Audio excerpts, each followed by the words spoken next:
Hello student, welcome to my YouTube channel, जिसमें आज हम पढ़ेंगे एक ऐसे साम्राज्य के बारे में जो भारतीय इतिहास में सबसे महत्वपूर्ण साम्राज्य रहा और जिससे प्रत्येक परीक्षाओं में प्रश्न पूछे जाते हैं। वह आता है मुगल साम्राज्य, जिसका समयकाल 1526 से 1707 ईस्वी तक रहा। इसके बारे में विस्तृत परिचर्चा करते हैं और प्रत्येक शासक के बारे में पढ़ते हैं कि उन्होंने क्या क्या कार्य किए और क्या भारतीय इतिहास में उनका योगदान रहा। चलिए तो पढ़ते हैं और स्टार्ट करते हैं। मुगल शासकों का सबसे पहले क्रम देख लेते हैं, जिसमें जो 1526 से 1707 ईस्वी तक हैं, जिसमें सबसे पहले आते हैं बाबर, जो उनका कार्यकाल 1526 से 1530 तक रहा। फिर सेकंड नंबर पर आते हैं हुमायूं, जिनका कार्यकाल 1530 से 1540 ईस्वी तक रहा।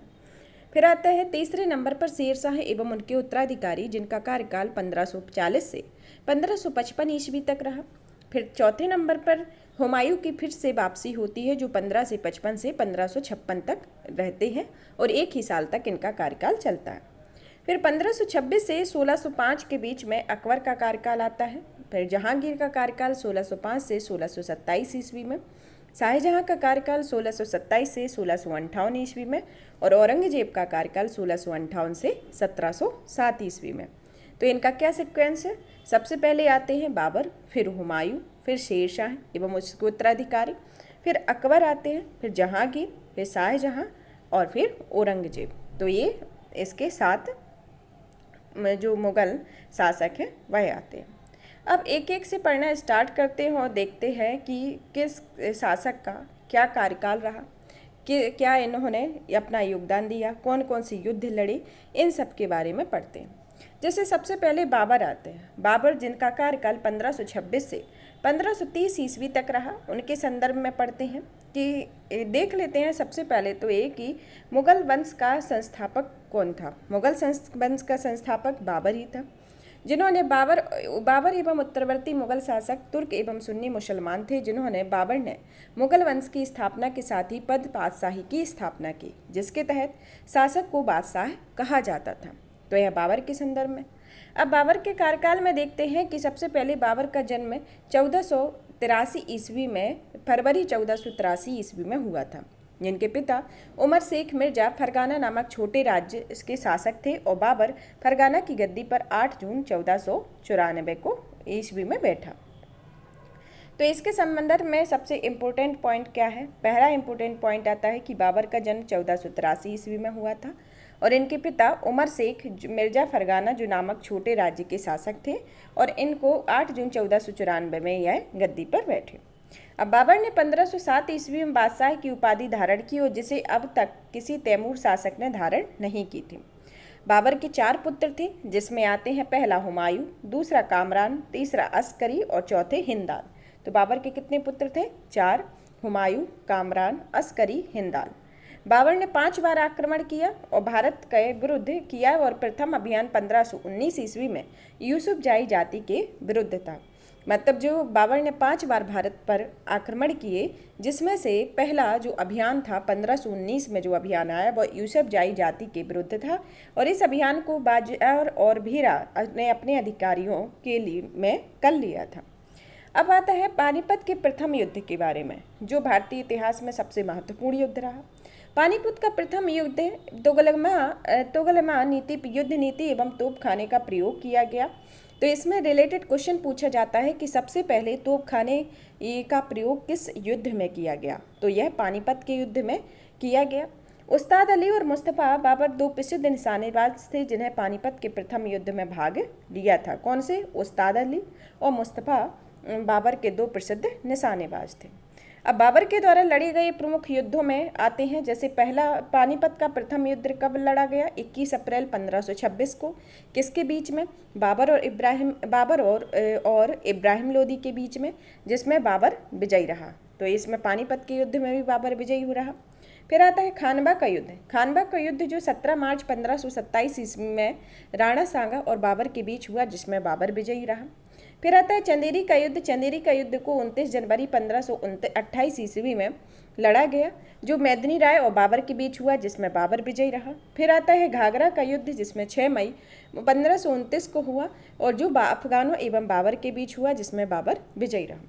तो प्रश्न एग्जाम में इनसे रिलेटेड प्रश्न पूछे जाते हैं कि बाबर के द्वारा लड़े गए प्रमुख युद्ध कौन रहे, जिनमें पहला आता है पानीपत का युद्ध, दूसरा आता है खानवा का युद्ध, तीसरा आता है चंदेरी का युद्ध, चौथा आता है घाघरा का युद्ध।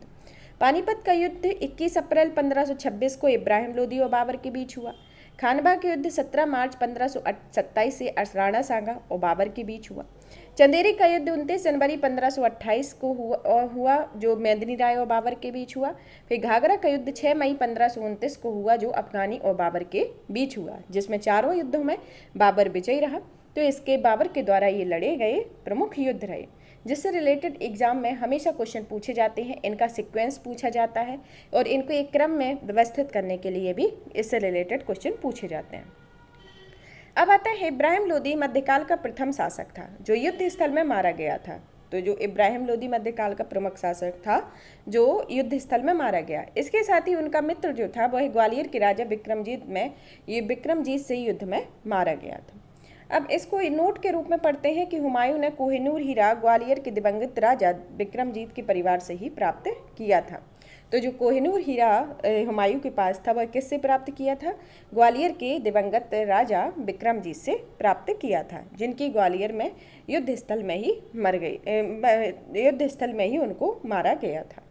अब आता है बाबर को अपनी उदारता के लिए कलंदर की उपाधि दी गई। तो बाबर को किसकी उपाधि दी गई? कलंदर की उपाधि। बाबर ने मुसलमानों को तमगा नामक कर से मुक्त कर दिया। कौन से कर से? तमगा नामक कर से। खानवा युद्ध में बाबर ने राणा सांगा के खिलाफ जिहाद का नारा दिया और युद्ध में विजय के बाद गाजी की उपाधि धारण की।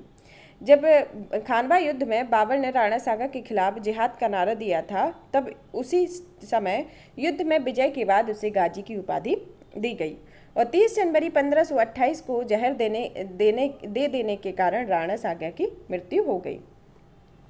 तो अब आते हैं बाबर ने बंगाल के शासक नुसरत शाह के साथ 6 मई 1529 को एक दूसरे संप्रभुता का सम्मान करने का वादा करते हुए एक संधि की, जिसके अनुसार नुसरत शाह ने अफगानी विद्रोहियों को शरण न देने का वचन दिया तथा करीब 48 वर्ष की आयु में 26 दिसंबर 1530 को आगरा में बाबर की मृत्यु हो गई।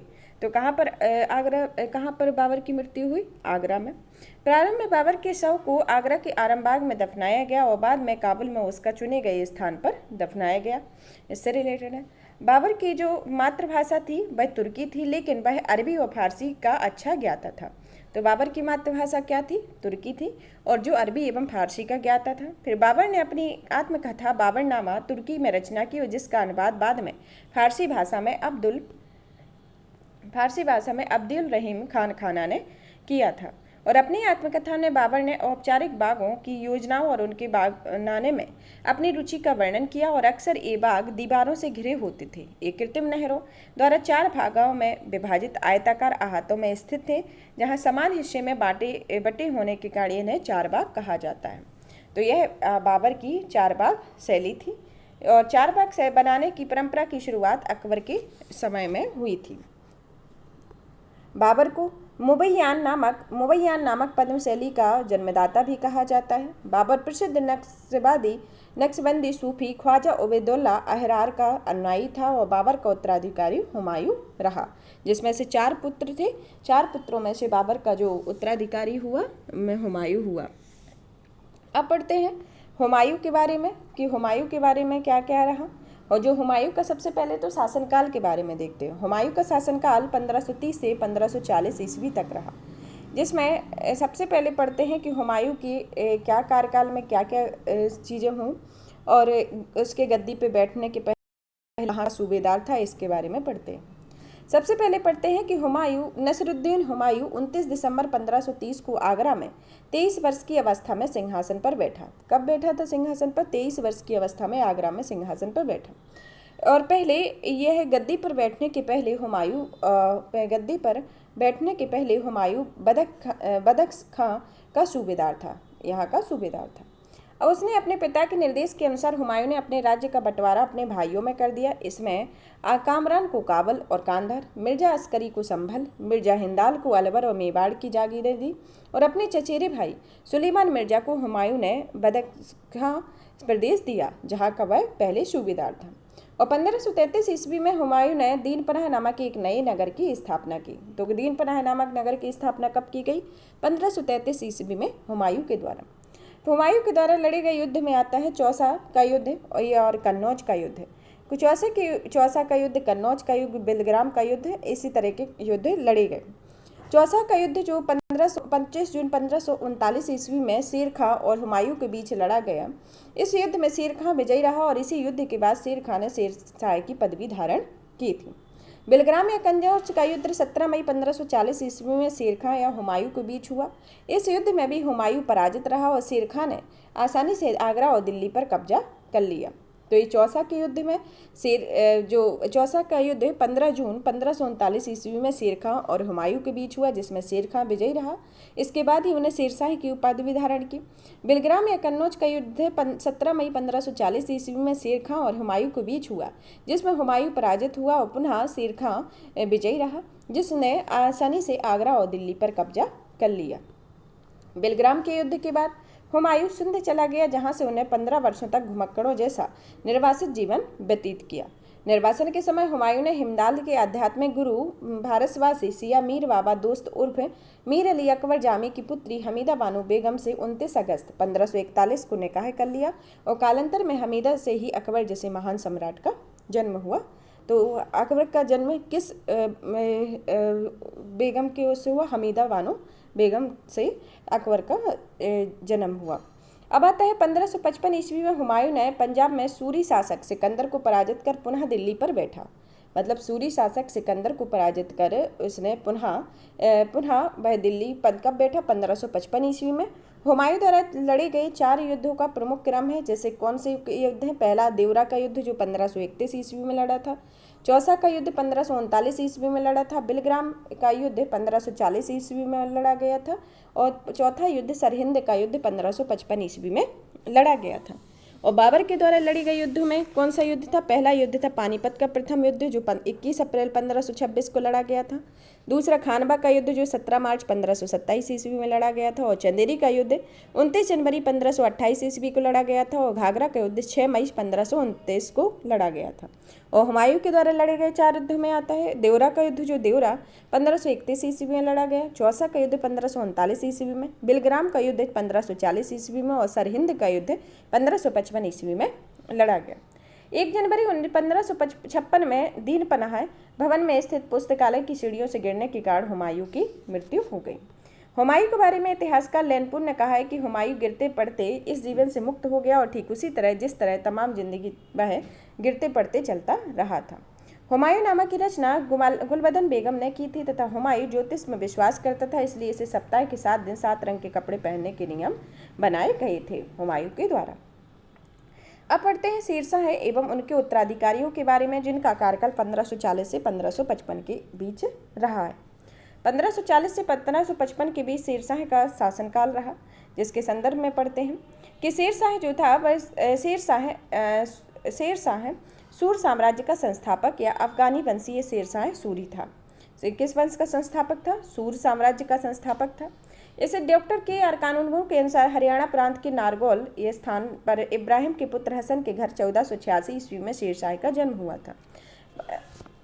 और परमात्मा शरण का विचार है कि शेरशाह का जन्म 1472 ईस्वी में हुआ और इनके बचपन का नाम फरीद था और यह सूरवंश से संबंधित था और इनके पिता हसन खां जो जौनपुर राज्य के अंतर्गत सासाराम के जमींदार थे। यह शेर खां के संदर्भ में। फरीद ने एक शेर को तलवार के एक ही वार से मार दिया था और उसकी इस बहादुरी से प्रसन्न होकर बिहार के अफगान शासक सुल्तान मोहम्मद बहार खां लोहानी ने उसे शेर खां की उपाधि दी थी। तो शेर खां को शेर खां की उपाधि किसने दी थी? यह जब और उसको एक शेर को तलवार को एक ही बार से मार दिया था और उसकी एक बहादुरी से प्रसन्न होकर बिहार के अफगान शासक सुल्तान मोहम्मद बहार खां लोहानी ने उनको शेर खां की उपाधि दी थी। शेर खां बिलग्राम के युद्ध 1540 ईस्वी के बाद दिल्ली की गद्दी पर बैठा। शेर खां शाह की मृत्यु कालिंजर के किले में जीतने के क्रम में 22 मई 1545 को हो गई। मृत्यु के समय उसका उक्का नामक का आग्नेय शास्त्र चल रहा था और कालिंजर का शासक कीरत सिंह था। उस समय कालिंजर का शासक कौन था? कीरत सिंह था। हिंद तथा ईरानी वास्तुकला के समन्वय का प्रथम उदाहरण है तथा शेरशाह का मकबरा, जिसे सासाराम में झील के बीच ऊंचे टीले पर निर्मित किया गया है। अब रोहतासगढ़ का किले के बारे में। रोहतासगढ़ का किला एक कोहिना नामक मस्जिद का निर्माण शेरशाह के द्वारा किया गया था। शेरशाह ने रोहतासगढ़ के दुर्ग या कन्नौज के स्थान पर शेरसूर नामक नगर बसाया तथा शेरशाह का उत्तराधिकारी उसका पुत्र इस्लाम शाह रहा। इससे रिलेटेड क्वेश्चन पूछा जाता है कि शेरशाह का उत्तराधिकारी कौन रहा और उनके उत्तराधिकारियों के क्रम के बारे में पूछते हैं। तो शेरशाह का उत्तराधिकारी कौन रहा? इस्लाम शाह। शेरशाह ने भूमि के माप के लिए 32 अंक वाला सिकंदरी गज एवं सन की डंडी का प्रयोग किया और शेरशाह के समय पैदावार का लगभग 1/3 भाग सरकार लगान के रूप में वसूल करती थी। शेरशाह ने सोने के सिक्के को असरफ और चांदी के सिक्के को चांदी का रुपया तथा तांबे का दाम नामक सिक्के चलाए। तो कौन सा? सोने के सिक्के को असरफ, चांदी के सिक्के को रुपया और तांबे को दाम नामक सिक्के चलाए। चांदी का रुपया सर्वप्रथम शेरशाह ने जारी किया, जिनका और चांदी के रुपये तांबे के दाम के विनिमय अनुपात 1:64 था। मतलब जो सर्वप्रथम चांदी का रुपया किसके द्वारा जारी किया गया? शेरशाह के द्वारा, जिसमें चांदी के रुपये और तांबे के रुपये में एक अनुपात को देखते हैं तो वह 1:64 का अनुपात था। शेरशाह के समय तांबे के अन्य सिक्के जैसे अधोला, पावला, दमड़ी, जीतल रहे हैं। कौन कौन से रहे? अधोला, पावला, दमड़ी, जीतल। कबूलियत एवं पट्टा प्रथा की शुरुआत शेरशाह ने की। शेरशाह ने 1541 ईस्वी में पाटलिपुत्र को पटना के नाम से पुनः स्थापित किया। इसे ने ग्रांड ट्रंक रोड की मरम्मत कराई और डाक प्रथा का प्रचलन भी शेरशाह के द्वारा किया गया था। मलिक मोहम्मद जायसी शेरशाह के समकालीन रहे हैं। तो मलिक मोहम्मद जायसी जो रहे वह शेरशाह के समकालीन रहे। इसने किस चीज़ का निर्माण करवाया? ग्रैंड ट्रंक रोड का मरम्मत करवाई और डाक प्रथा प्रचलन शेरशाह के द्वारा ही किया गया था। अब 1555 से 1526 ईस्वी में शेरशाह की पुनः वापसी होती है। फिर इसके बाद 1526 ईस्वी से 1605 ईस्वी तक आता है अकबर का शासनकाल। अकबर के शासनकाल में पढ़ते हैं। अकबर के शासनकाल को देखते हैं कि उसमें क्या क्या हुआ। सबसे पहले तो अकबर का जन्म 15 अक्टूबर 1542 ईस्वी में हमीदा बानो बेगम के गर्भ से अमरकोट के राणा वीर सिंह शाह के महल में हुआ था।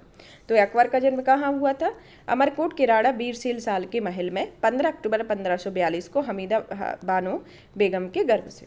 अकबर के बचपन का नाम जलाल था और उसका राज्याभिषेक 14 फरवरी 1526 को पंजाब के कलानौर में किया गया था। तो अकबर का जो 14 फरवरी 1526 को अकबर को पंजाब के कलानौर नामक स्थान पर उसका राज्याभिषेक हुआ था। अब आता है इसमें अकबर के समकालीन शासक में जैसे रानी एलिजाबेथ, जिनका शासनकाल 1558 से 1603 ईस्वी में रहा। शाह अब्बास, जिनका शासनकाल 1588 से 1629 ईस्वी में। जार इवान फोर्थ बेसियल एविन, यह 1530 से 1584 में इनका शासनकाल रहा है और इन्हें जार इवान फोर्थ बेसियल एविन को इवान द टेरिबल नाम से कुख्यात था उसके संदर्भ में। अब बढ़ते हैं अकबर के शिक्षक अब्दुल लतीफ़ ईरानी विद्वान था। जो अकबर के शिक्षक थे अब्दुल लतीफ़, वह ईरानी विद्वान थे और वह जलालुद्दीन मोहम्मद अकबर बादशाही गाजी की उपाधि से राज सिंहासन पर बैठा। बैरम खां 1526 से 1560 तक अकबर का संरक्षक था और वह बद खां का निवासी था। उसे प्यार से खानी बाबा भी कहा जाता था।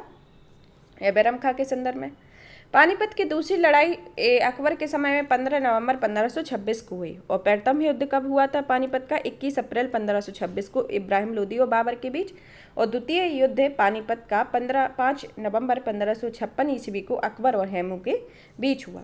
इस युद्ध में अकबर की विजय हुई। 31 जनवरी 1561 को मक्का की तीर्थ यात्रा के दौरान पाटन नामक स्थान पर मुबारक खां नामक युवक ने बैरम खां की हत्या कर दी है। बैरम खां के संदर्भ में मई 1562 में अकबर ने हरमदल से अपने को पूर्णतः मुक्त कर दिया।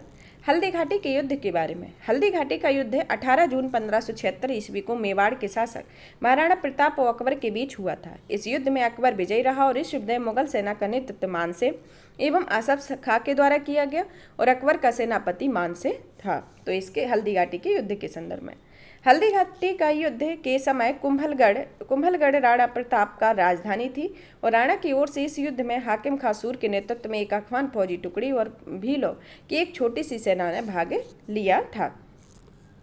महाराणा प्रताप की मृत्यु 29 जनवरी महाराणा प्रताप की जो मृत्यु हुई वह 29 जनवरी 1597 ईस्वी में एक सख्त धनुष की प्रत्यंचा चढ़ाते हुए अंदरूनी चोट लग जाने से कारण हुई।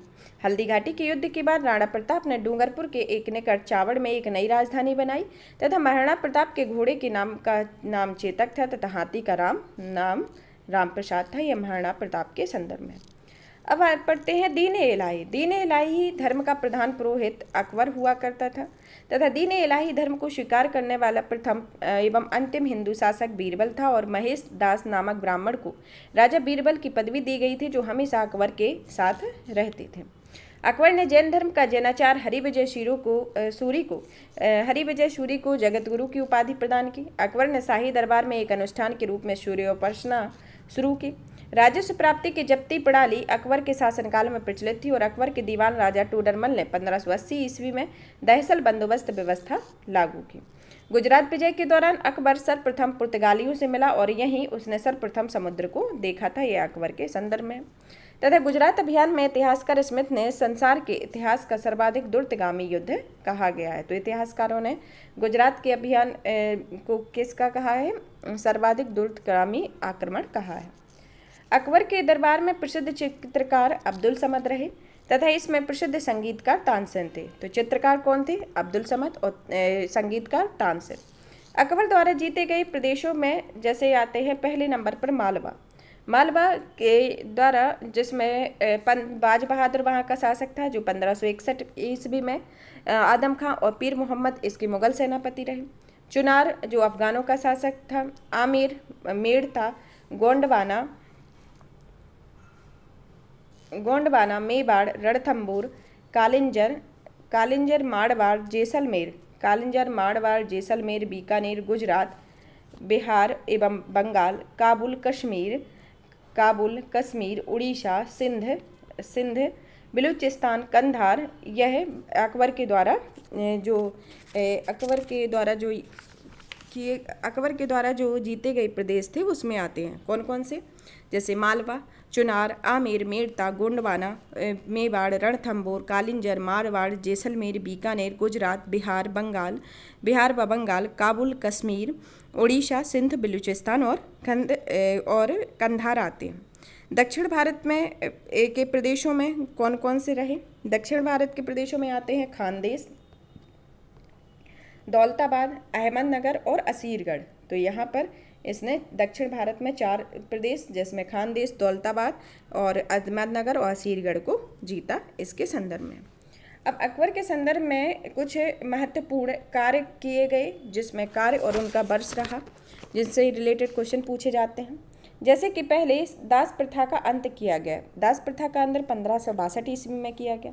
अकबर को हरमदल से मुक्ति कब मिली? 1562 में। तीर्थ यात्रा कर समाप्त 1563 में किया गया। जजिया कर समाप्त 1564 ईस्वी में किया गया। फतेहपुर सीकरी की स्थापना एवं आगरा राजधानी का आगरा से फतेहपुर सीकरी में स्थानांतरण 1571 में किया गया। इबादत खाने की स्थापना 1575 में। इबादत खाने में सभी धर्मों के लोगों के प्रवेश की अनुमति 1578 में। मजहर की घोषणा 1579 में। दीन इलाही की स्थापना 1582 ईस्वी में की गई। इलाही संबत की शुरुआत 1583 में और राजधानी लाहौर स्थानांतरित 1585 में। तो कौन कौन सा रहे हैं इसके अंतर्गत?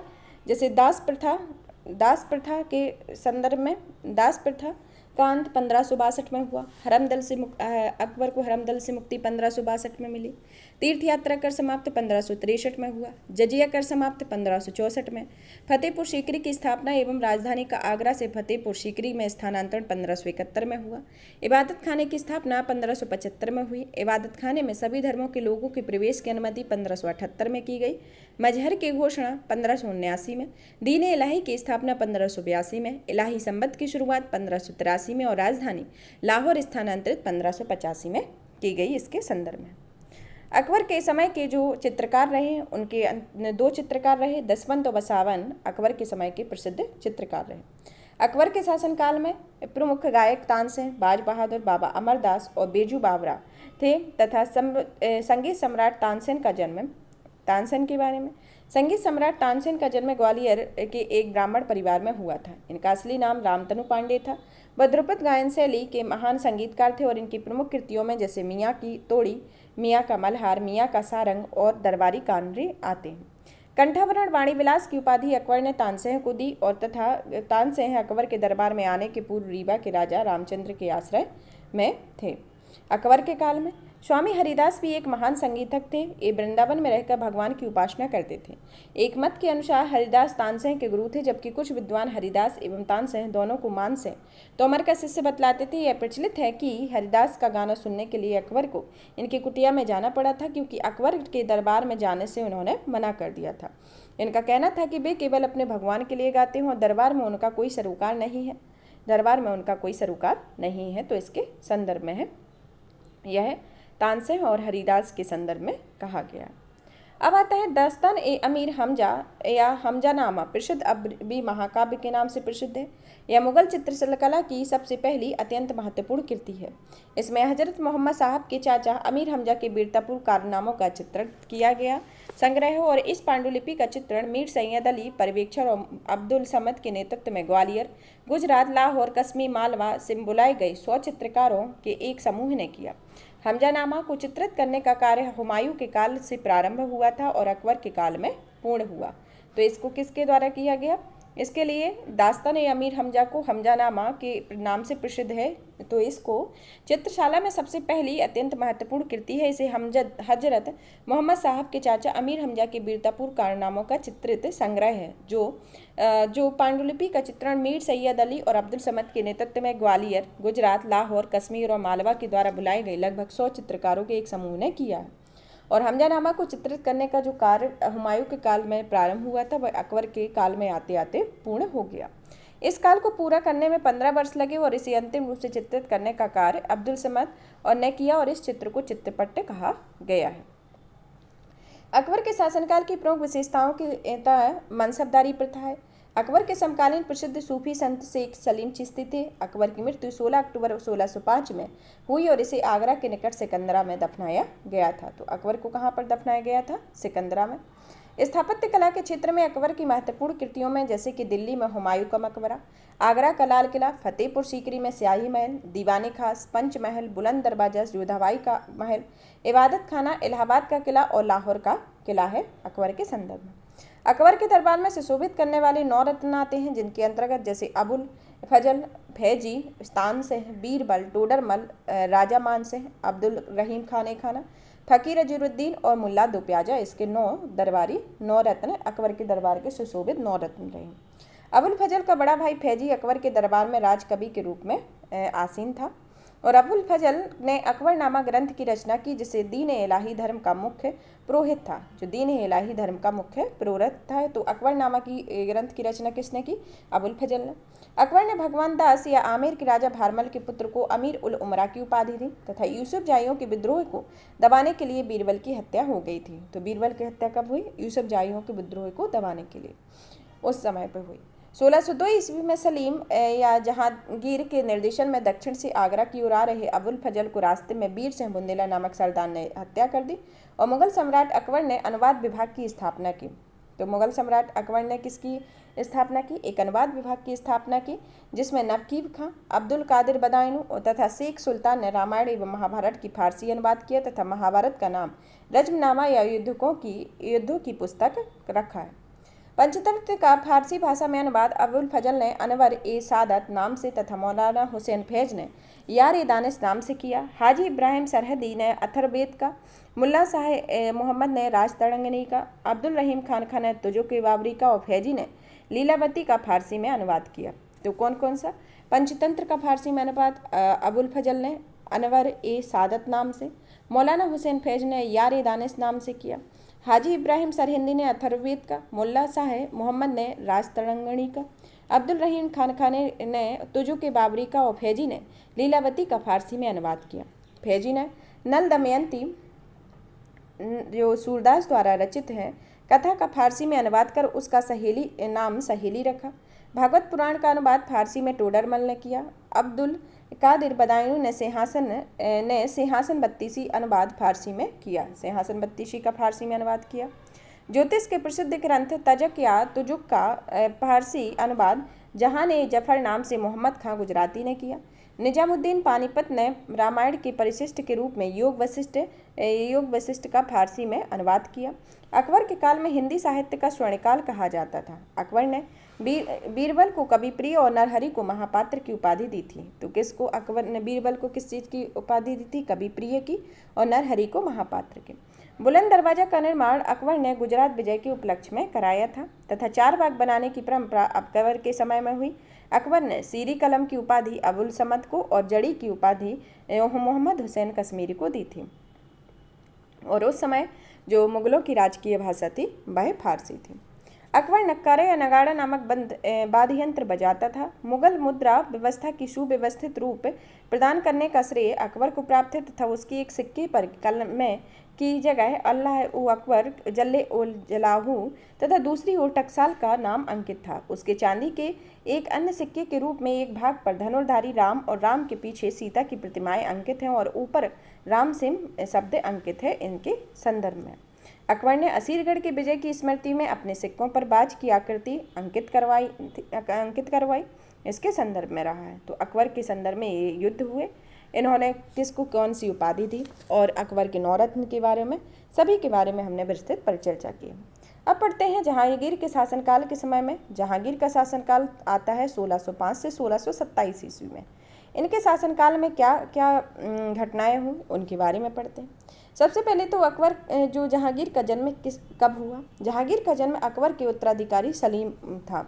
सलीम हुआ जो 24 अक्टूबर 1605 को नूरुद्दीन मोहम्मद जहांगीर बादशाही गाजी की उपाधि धारण कर गद्दी पर बैठा। किसकी उपाधि धारण कर? यह उपाधि धारण कर गद्दी पर बैठा और 30 अगस्त 1559 ईस्वी में हुआ था। अकबर ने अपने पुत्र का नाम सलीम सूफी संत शेख सलीम चिश्ती के नाम पर रखा। जहांगीर को न्याय की जंजीर के रूप में याद किया जाता था और यह जंजीर सोने की बनी थी जो आगरा के किले में साहिबुर्ज एवं यमुना तट पर स्थित पत्थर के खंभे में लगवाई हुई थी। जहांगीर द्वारा शुरू की गई तुजो की जहांगीरी नामक आत्मकथा को पूरा करने का श्रेय मोतबिंद खां को दिया जाता है। जहांगीर के सबसे बड़े पुत्र खुसरो ने 1606 ईस्वी में अपने पिता के विद्रोह कर दिया तथा जहांगीर और खुसरो के बीच युद्ध जालंधर के निकट भैराबल नामक स्थान पर हुआ जिसमें खुसरो को पकड़कर कैद में डाल दिया गया। यह इनके बीच युद्ध हुआ। किसके बीच? जहांगीर और खुसरो के बीच।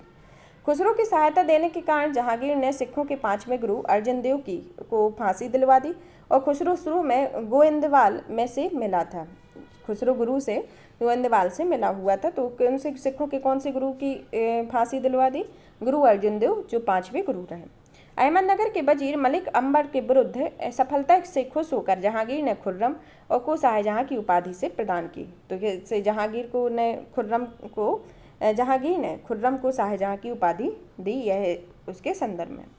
अब आता है 1622 ईस्वी में कंधार मुगलों के हाथ से निकल गया तथा इसमें शाह अब्बास पर इसका अधिकार कर लिया गया। अब पढ़ते हैं नूरजहां के बारे में। नूरजहां ईरान निवासी मिर्जा ग्यास बेग की पुत्री थी। नूरजहां जिनका वास्तविक नाम मेहरुन्निसा था तथा 1594 ईस्वी में नूरजहां का विवाह अली कुली बेग से संपन्न हुआ था और जहांगीर ने एक शेर मारने के कारण अली कुली बेग को शेर अफगान की उपाधि प्रदान की थी। 1607 ईस्वी में शेर अफगान की मृत्यु के बाद मेहरुन्निसा अकबर की विधवा सलीमा बेगम की सेवा में नियुक्त हुई तथा सर्वप्रथम जहांगीर ने नवरोज त्योहार के अवसर पर मेहरुन्निसा को देखा और उसके सौंदर्य पर मुग्ध होकर उन्होंने जहांगीर ने मई 1611 में उससे विवाह कर लिया। विवाह के पश्चात उन्हें नूरजहां की उपाधि दी गई तथा नूरजहां के सम्मान में जहांगीर ने चांदी के सिक्के चलवाए। जहांगीर ने ग्यास बेग को शाही दीवान बनाया तथा इसे इतमद्दौला का उपाधि दी तथा जहांगीर के शासनकाल में ईरानियों का उच्च पद प्राप्त हुए।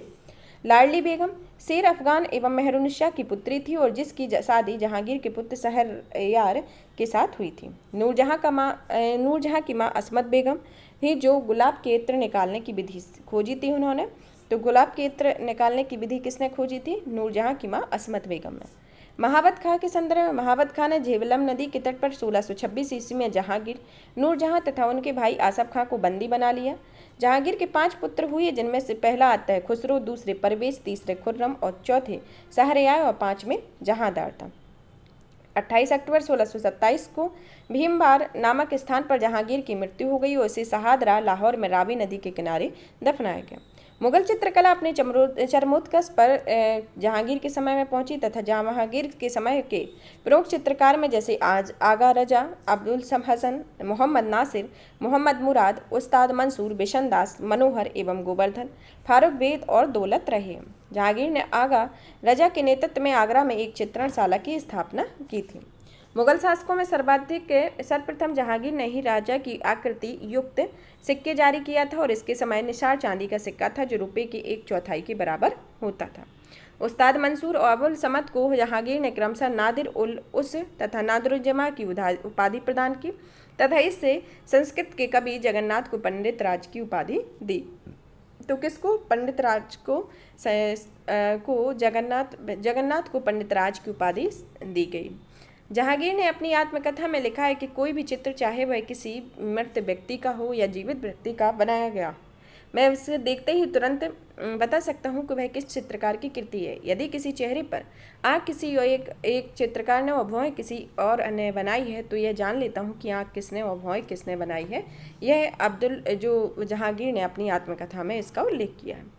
जहांगीर के समय को स्वर्णकाल, चित्रकला का स्वर्णकाल कहा जाता है। एतमद्दौला का मकबरा जो 1626 ईस्वी में नूरजहां बेगम ने बनवाया था, जो मुगल कालीन वास्तुकला के अंतर्गत निर्मित यह प्रथम ऐसी इमारत है जो पूर्ण रूप से बेदाग सफ़ेद संगमरमर से निर्मित है, जिसमें इसी इमारत में सर्वप्रथम पित्रद्रुआ नामक जड़ाऊ का काम किया गया है। अशोक के कौशाम्बी स्तंभ जो वर्तमान में प्रयाग में समुद्र गुप्त प्रयाग प्रशस्ति तथा जहांगीर का लेख उत्कीर्ण किया गया। जहांगीर का मकबरा का निर्माण नूरजहां ने करवाया था और जहांगीर के शासनकाल में कैप्टन हॉकिंस और सर टॉमस रो और विलियम फिच एडवर्ड टेरी जैसे यूरोपीय यात्री आए थे। तो जहांगीर के शासनकाल में कौन कौन सी यात्री आए? Captain Hawkins, sir Thomas Roe, William Finch, Edward Terry जैसे यूरोपीय यात्री। भारत में तंबाकू का खेती सर्वप्रथम जहांगीर के शासनकाल में प्रारंभ हुई तथा पुर्तगालियों ने सर्वप्रथम 1605 ईस्वी में दक्षिण में तंबाकू की खेती का प्रारंभ किया तथा उससे पुर्तगाली पहले इसे ब्राज़ील से लाए हुए थे। अब आता है शाहजहां का शासनकाल जो 1627 से 1658 ईस्वी तक रहा। उसके शासनकाल के संदर्भ में देखते हैं कि जहांगीर के बाद शाहजहां शासन पर बैठा। जोधपुर के शासक मोटा राजा उदय सिंह की पुत्री जगत गोसाई के गर्भ से 5 जनवरी 1592 को खुर्रम या शाहजहां का जन्म हुआ, जो 1622 का जन्म हुआ। 4 फरवरी 1628 को शाहजहां आगरा में अब्दुल मुजफ्फर शहाबुद्दीन मोहम्मद शाहीन किरण ईसानी की उपाधि से सिंहासन पर बैठा तथा शाहजहां ने आसफ खां को वजीर का पद और महाबत खां को खानखां की उपाधि दी तथा इसे नूरजहां को 2 लाख रुपए की पेंशन देकर लाहौर जाने दिया तथा 1645 में उनकी मृत्यु हो गई। अपनी बेगम मुमताज महल की याद में शाहजहां ने ताजमहल का निर्माण कराया और उसकी कब्र के ऊपर करवाया तथा उस्ताद ईसा ने ताजमहल की रूपरेखा तैयार की थी तथा इसे मुख्य स्थापत्य कलाकार उस्ताद अहमद लाहौरी ने इसका निर्माण कराया था। मयूर सिंहासन के बारे में, मयूर सिंहासन शाहजहां ने इसका निर्माण करवाया था तथा इसके मुख्य कलाकार बेबादल खां थे, जो बादशाह के सिंहासन के पीछे पित्रादुरा के जड़ाऊ काम की एक श्रृंखला बनाई गई थी, जिसे पौराणिक यूनानी देवता आर्फियस को वीणा बजाते हुए चित्रित किया जाता है।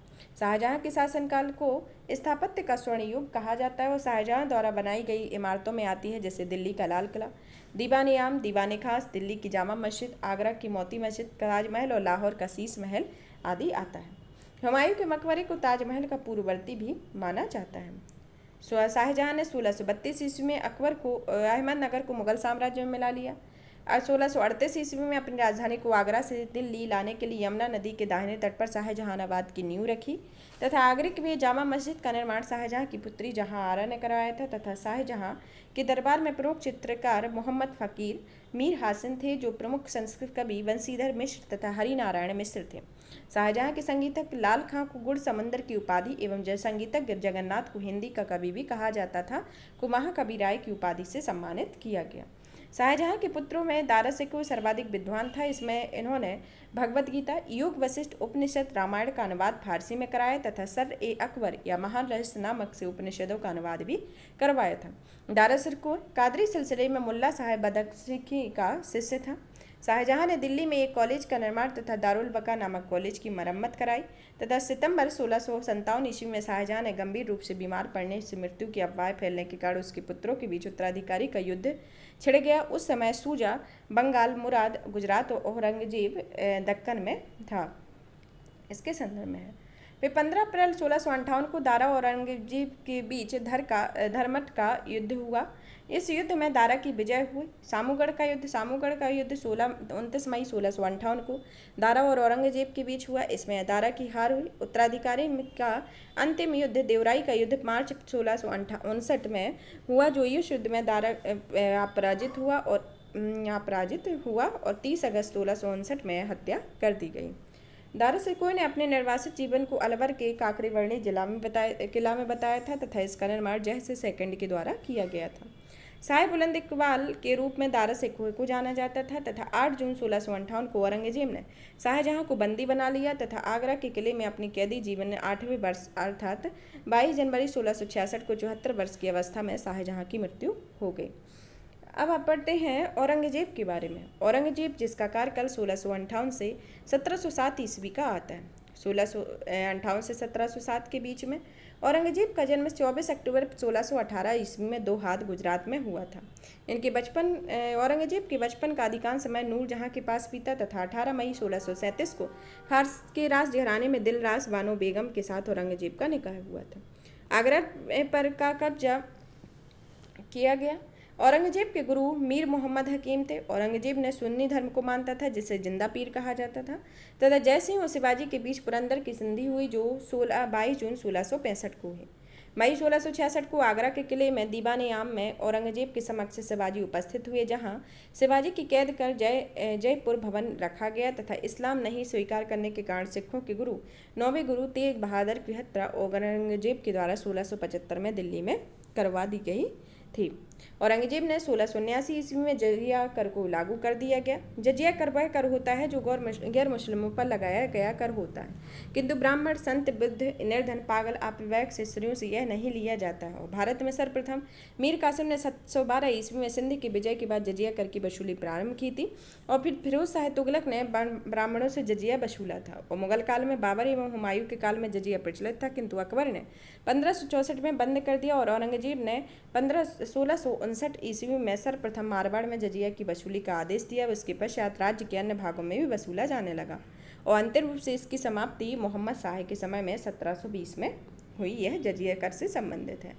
औरंगजेब ने बीबी का मकरवा नामक का निर्माण 1679 ईस्वी में औरंगाबाद, महाराष्ट्र में कराया था तथा इनके जाट विद्रोह का नेतृत्व गोखला एवं राजाराम ने किया था। 1670 ईस्वी में तिब्बत की लड़ाई में जाट परास्त हुए तथा गोकुल की मौत को घाट उतार दिया तथा 1686 ईस्वी में बीजापुर तथा 1687 ईस्वी में गोरकंडा को औरंगजेब ने मुगल साम्राज्य में मिला लिया। मदन्ना एवं मकन्ना नामक ब्राह्मणों का संबंध गोलकोटा के शासक अबुल हसन से था तथा औरंगजेब के समय में हिंदू वंशधारों की संख्या 337 थी तथा मुगल सम्राटों की तुलना में अधिक थी। औरंगजेब सर्वाधिक हिंदू अधिकारियों की नियुक्ति करने वाला मुगल सम्राट था।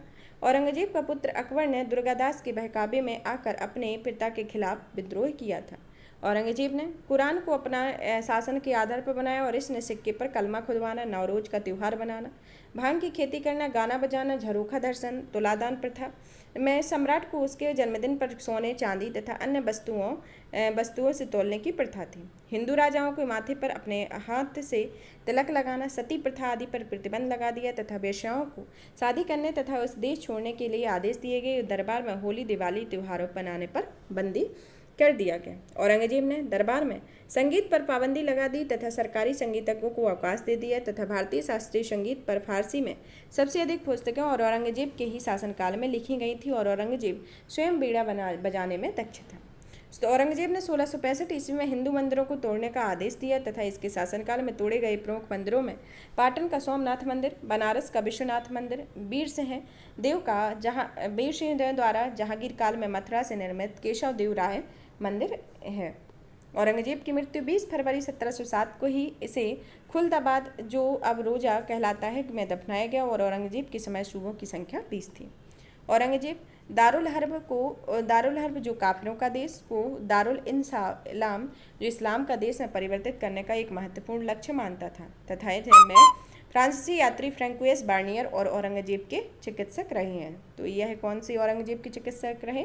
फ्रांसीसी यात्री फ्रांकोइस बार्नियर।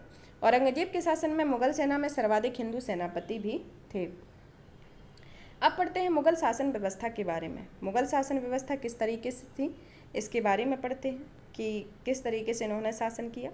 जैसे मंत्रिपरिषद को मुगल शासन व्यवस्था में सबसे पहले पढ़ते हैं कि मंत्रिपरिषद को क्या कहा जाता था। मुगल शासन व्यवस्था में मंत्रिपरिषद को वजारत कहा जाता था तथा बाबर के शासनकाल में वजीर पद काफी महत्वपूर्ण हुआ करता था। सम्राट के बाद शासन के कार्यों को संचालित करने वाला सबसे महत्वपूर्ण अधिकारी वकील था, जिसके कर्तव्यों को अकबर ने दीवान, मीरबख्श, सद्र और मीर शमन में विभाजित कर दिया। औरंगजेब के समय असद खां में सर्वाधिक 31 वर्षों तक दीवान के पद पर कार्य किया। मीरबख्श द्वारा सरखत नाम के पत्र में हस्ताक्षर के बाद ही सेना को हर महीने वेतन मिल पाता था।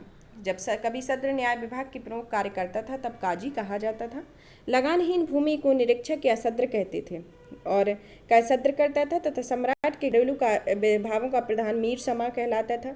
सूचना एवं गुप्तचर विभाग का प्रधान दरोगा या डाक चौकी कहलाता था। शरीयत के प्रतिकूल कार्य करने वालों को रोकना तथा आम जनता के दुष्चरित्रता से बचाने का कार्य मुस्तहिब नामक अधिकारी करता था तथा प्रशासन की दृष्टि से मुगल साम्राज्य का बंटवारा सूबों से सरकार में, सरकार से परगना में या महल में, महल का जिला में या दस्तूर का ग्राम में बटे हुए थे। प्रशासन की सबसे छोटी इकाई ग्राम या दस्तूर ग्राम हुआ करती थी तथा यह मावदा या दीन कहते थे, जिसे मावदा या दीन कहते थे। मावदा के अंतर्गत छोटी छोटी बस्तियों को नागला कहा जाता था। तो यह किस में बटा था?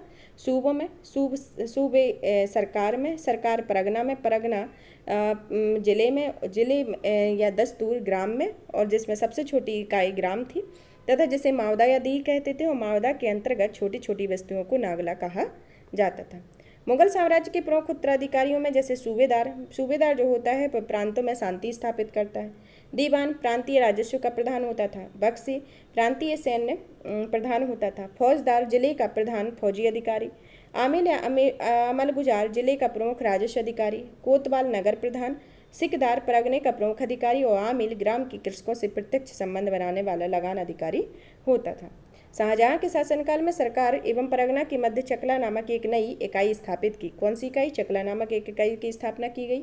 भूमिकर के विभाजन के आधार पर मुगल साम्राज्य की समस्त भूमि को 3 भागों में विभाजित किया गया, जिसके अंतर्गत पहली भूमि आती है खालसा भूमि, फिर दूसरी आती है जागीर भूमि, तीसरी आती है सरयुगल या मदर एमास भूमि। खालसा भूमि प्रत्यक्ष रूप से बादशाह के नियंत्रण में थी। जागीर भूमि तनख्वाह के बदले दी जाने वाली भूमि थी और सरयुगल या मदद एमास अनुदान में दी गई लगानहीन भूमि होती थी, जिसे मिल्क कहा जाता था। शेरशाह द्वारा भूराजस्व हेतु अपनाई जाने वाली पद्धति राय का उपयोग अकबर ने किया था तथा अकबर के द्वारा करोड़ी नामक अधिकारी की नियुक्ति 1573 ईस्वी में की गई, जिसमें 1 करोड़ दाम वसूल करना होता था। 1580 ईस्वी में अकबर ने दहसाला नामक एक नवीन कर प्रणाली की स्थापना की और इस व्यवस्था को टोडरमल बंदोबस्त भी कहा गया। इस व्यवस्था के अंतर्गत भूमि को 4 भागों में विभाजित किया गया, जिसके अंतर्गत पहली भूमि आती थी पोलज, दूसरी परती, तीसरी चाचर और चौथी बंजर। पोलज भूमि नियमित रूप से खेती होती थी, जो वर्ष में 2 बार खेती होती थी। परती भूमि 1 से या 2 वर्ष के अंतराल में होती थी। चाचर भूमि 3 से 4 वर्ष के अंतराल में और बंजर भूमि खेती योग्य भूमि नहीं होती थी, इस पर लगान नहीं वसूला जाता था। 1570 ईस्वी से 71 ईस्वी के बीच टोडरमल ने खालसा भूमि पर भूराजस्व की नवीन प्रणाली जब्ती प्रारंभ की और इसमें कर निर्धारण की 2 श्रेणियां थी, एक को तखसीस, दूसरे को तहसील कहते थे। औरंगजेब ने अपने शासनकाल में नस्क प्रणाली को अपनाया तथा भूराजस्व की राशि का उपज का आधा कर दिया। मुगल काल में कृषक 3 वर्गों में विभाजित थे। पहला था खुद कास्त, वैसे किसान होते हैं जो उसी गांव की भूमि पर खेती करते थे जहां के वे निवासी थे। दूसरे आते हैं पाही कास्त, एक दूसरे गांव में जाकर कृषि कार्य करते थे। तीसरे होते थे मुजाहिरीन जो खुद कास्त कृषकों से भूमि किराए पर लेकर कृषि कार्य करते थे। और मुगल काल में नील उत्पादन के प्रसिद्ध केंद्र जैसे आगरा, भरतपुर के बयाना, गुजरात के सरखेज थे। सबसे उत्तम प्रकार की नील बयाना क्षेत्र और सरखेज में पैदा होती थी। अफीम मुख्यतः मालवा और बिहार में होता था। सोरा का उत्पादन का प्रमुख केंद्र बिहार था। कपड़ा उद्योग के अंतर्गत ददनी प्रथा का प्रचलन था और इसका तात्पर्य कारीगरों की अग्रिम भुगतान से होता था। उत्तम श्रेणी का ऊनी वस्त्र या शाल कश्मीर में तैयार होता था। मुगल काल में रुपये की सर्वाधिक ढलाई औरंगजेब के काल में हुई। आना सिक्के का प्रचलन शाहजहां के काल में कराया गया। जहांगीर ने अपने समय में सिक्कों पर अपनी आकृति बनवाई, साथ ही उस पर अपना एवं नूरजहां का नाम अंकित करवाया। मुगलकालीन लगान कर व्यवस्थाएं, जिसमें पहली आती है गल्ला बख्श। इसमें फसल का कुछ भाग सरकार के द्वारा ले लिया जाता था। दूसरी आती है नसक। इसमें खड़ी फसल के आधार पर लगान का अनुमान लगाकर फसल कटने पर उसे ले लिया जाता था। यह व्यवस्था बंगाल में थी। फिर तीसरी आती है जब्ती। इसमें बोई गई फसल के आधार पर लगान का निश्चय किया जाता था, जो नगद ले लिया जाता था। सबसे बड़ा सिक्का संसव सोना का था, जो स्वर्ण का सबसे प्रचलित सिक्का इलाही था। मुगलकालीन सिक्के में जैसे मुहर, संसव, इलाही, रहस, आत्मह, बिनसात, रुपया, जलाली रहे हैं। दरब, चिरन, चंदन, दह, कल, सुकी सभी चांदी के सिक्के रहे। मुगलकालीन अर्थव्यवस्था का आधार चांदी का रुपया था। दैनिक लेन देन के लिए तांबे के सिक्के का उपयोग करते थे और 1 रुपया 40 के दाम का था। मुगल सेना को 4 भागों में विभाजित किया गया था, जिसमें पैदल सेना, घुड़सवार सेना, तोपखाना और हाथी सेना आती थी। मुगलकालीन सैन्य व्यवस्था पूर्णतः मनसबदारी प्रथा पर आधारित थी। इसे अकबर ने प्रारंभ किया था। 1 से 500 तक के मनसब प्राप्त करने मनसबदार, 500 से 2500 तक के मनसब प्राप्त करने वाले को उमरा, 2500 से ऊपर तक के मनसब प्राप्त करने वाले को अमीर आजम कहते थे। जात से व्यक्ति के वेतन प्रतिष्ठा का ज्ञान होता था। सवार पद से घुड़सवार दस्तों की संख्या ज्ञात होती थी। अकबर के शासनकाल में 29 ऐसे मनसबदार थे जो 5000 जात की पदवी के थे। औरंगजेब के शासनकाल तक ऐसे मनसबदारों की संख्या 79 हो गई। जहांगीर के शासनकाल में 2 अस्पा और सिंह अस्पा नामक की व्यवस्था की गई तथा इसमें सर्वप्रथम यह पद महावत खां को दिया गया। मनसबदारों के अलावा खुद मुगल शहंशाह की फूट कर घुड़सवार रखते थे और जिन्हें ऐदी कहा जाता था। ऐदियों को भद्र घुड़सवार कहा जाता था, क्योंकि उनके वेतन दूसरे घुड़सवारों से काफ़ी ज़्यादा होते थे। बहुत ही विश्वस्त सैन्य दल के सदस्य होते थे और उनकी भर्ती स्वयं शहंशाह द्वारा की जाती थी और इसमें हाजिरी लेने के लिए अलग होते थे। ऐदी 5-5 घोड़े भी रखते थे, लेकिन ऐसे कुछ भी ऐदी थे जो इनमें से एक ही घोड़े के हिस्सेदार थे। ऐदियों के कर्तव्य बहुमुखी होते थे और शाही कार्यालय के अधिकतर मुंशी, दरबार के चित्रकार, शाही कारखानों के फोरमैन इसी सैन्य दल से जुड़े होते थे। यहाँ पर हमारा मुगल साम्राज्य से संबंधित टॉपिक फिनिश होता है। अब इसके संदर्भ में पहले हम इनको एक फिर से याद कर लेते हैं, पढ़ लेते हैं कि इनका क्रम सबसे पहले कौन सा शासक है। पहले बाबर, जिनका कार्यकाल 1526 से 1530 था। फिर हुमायूं 1530 से 1540 और 1555 से 1556 में हुमायूं की वापसी हुई। शेरशाह एवं उनके उत्तराधिकारी 1540 से 1555 तक रहे। अकबर ने 1556 से 1605 ईस्वी में, जहांगीर 1605 से 1627 ईस्वी में, शाहजहां 1627 से 1658 ईस्वी में और औरंगजेब 1658 से 1607 ईस्वी में हुए। तथा यहाँ पर यह टॉपिक फिनिश होता है। और भी इसी तरीके के वीडियो को देखने के लिए चैनल को लाइक करें, शेयर करें, सब्सक्राइब करें। धन्यवाद।